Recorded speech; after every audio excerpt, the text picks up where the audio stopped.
little over a year ago, Melbourne and Sydney were Australia's most prominent cities, two global metropolises captivating the world. Sydney for the beauty of its harbour and the architectural magnificence of its famed Opera House. Melbourne, which had long been lauded for its cultural diversity, its sweeping avenues, was also renowned for its many parks, its restaurants, its cafe culture, and of course its sport, along with a growing medical and scientific research precinct and its educational institutions. But a year is a long time, and early this year COVID came to town, and with COVID's arrival we watched our world quickly go into a massive stall, and things then morphed into something quite unrecognisable. Life as we knew it, in fact, was no longer what we thought it was. Our culture, our way of life, the way we worked, the way we watched sport, the way we were educating our children, whatever you can think of had suddenly been turned upside down by this COVID pandemic. The most dramatic changes were left for the lockdowns. The move to actually intern Australians and have them work from home if they could really shocked people.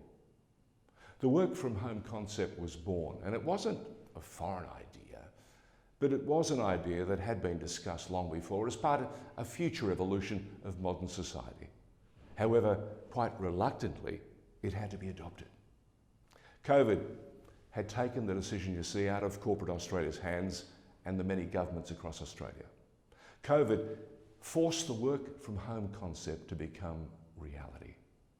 And yet, as it was thrust on Australians to work from home, the decision brought with it a series of dramatic and dire consequences, unfathomable for some. The decision saw the instant demise of successful businesses. Long-time restaurants that we knew, that lived and were part of our lives, were gone. Also impacted construction. Our clubs, jobs, the economy suddenly had to face an unpalatable truth. The CBDs of both Melbourne and Sydney took the full brunt of what COVID was serving up. 7 months ago, it would have been really hard to conceive that a city like Melbourne or a Sydney could lose its vibrancy and that big city pizzazz would just disappear. But they did. They most certainly did. Melbourne's central business district now resembles a ghost town. It's lifeless, barren, without soul. Now, Sydney has had a bit more life about it, given that the lockdown and restrictions in New South Wales haven't been anywhere as severe as those imposed on Melbourne. However, they have been severe enough for people to notice that Sydney too has been lacking that famous spark, the vibrancy that the city has been long known for.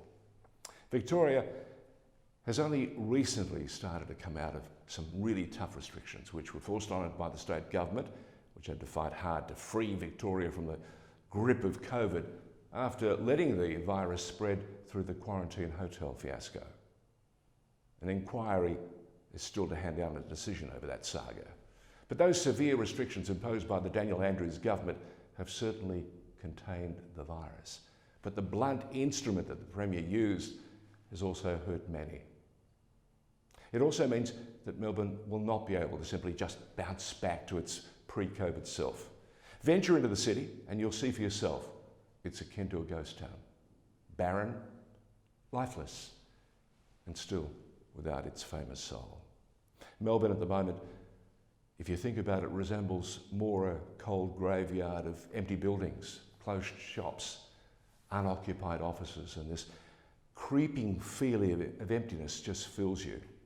Melbourne's Lord Mayor Sally Capp, who has just been re-elected to the role, which she handles with aplomb, knows full well what battle she really has on her hands. It's a battle to not only reignite the verve and the vibrancy of the world's most livable city, but also to find a way to reinvigorate the enthusiasm of Melburnians, which will go a long way to rekindling a desire to actually return to the CBD and provide the much needed boost which can revitalise a city that is on life support.